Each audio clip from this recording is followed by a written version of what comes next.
All right, so we're hoping for a really good forecast for tomorrow to get those fireworks ablaze. Yes, and Scott, who's down at Alive After 5, promises the weather will cool down because the weather always cools down along the Boise River about, 9 o'clock, 9:30, right?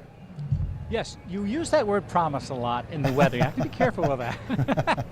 But I do feel very confident. And yes, indeed, generally speaking, that cool air will rush down to the river at night. It just kind of flows on in, and it gets really comfortable in that grassy area by the river at Ann Morrison Park. When the sun goes down, regardless of how hot it's been, it will cool down. So that's what we're hoping for tomorrow night. Definitely Alive After 5, and indeed, it is definitely on the hot side here today. Joining me now, fresh from the stage after announcing our latest act on stage, is Tim Johnson from the river. And Tim, we're picking up the pace, and I got to tell you, the music I just heard, they just finished a song, sounded really good. It's Tony Furtado, phenomenal Portland musician, incredible string guitar player, and he brings a good crowd down here every year that he plays. He's been here a couple of times. Great musician and really entertaining guy. Yeah, you know, I noticed that just before he came on, I saw the crowd just kind of get that little bump and pick on up, and so not a bad crowd considering the weather. A little hot, but not bad. No, and you know, the fountain's going extra strong, so it's accommodating everybody, and there's a breeze out here, so it's a good night to come out and get your 4th of July weekend started. Yeah, I can see they've got a little extra turbo in the fountain jets behind us there.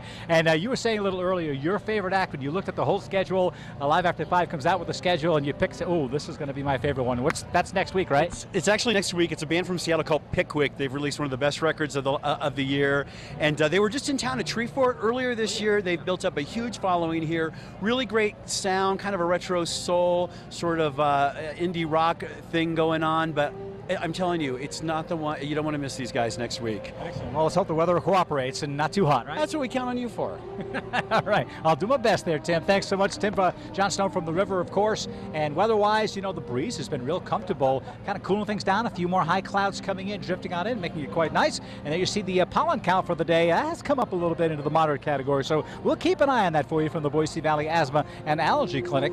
Weather-wise, temperatures had been on the rise, but they're dropping back down now. Satellite picture shows we had a lot of cloud cover this morning. And then notice it fade away right here, and then you'll see it kind of picks up again later in the afternoon. And the thunderstorms around the Sun Valley area, you've had thunderstorms several days in a row. You may repeat that again on the 4th of July, but southwest Idaho has been dry with partly cloudy skies. You see that heat wave shrinking for the Thursday forecast map across the northwest. Going to try to bring that temperature down a little bit. We'll still be in the mid-90s, so you still need to hydrate, especially if you're going to spend a lot of time outdoors during the day tomorrow. Look at these temperatures: 97 in Ontario and Emmett, 98 in Mountain Home. I know we were 110 on Monday, but this is still hot, folks. A little extra time outside, and you could be in trouble unless you're drinking a lot of water and just trying to get some shade. Just be aware of your surroundings and how you're feeling. If you feel a headache coming on, you need to get to cooler weather. In the mountains, a better chance of some thunderstorms during the afternoon, but still, we'll hope that everything mellows out for the fireworks at night in all the different locations in the mountains, the Magic Valley as well.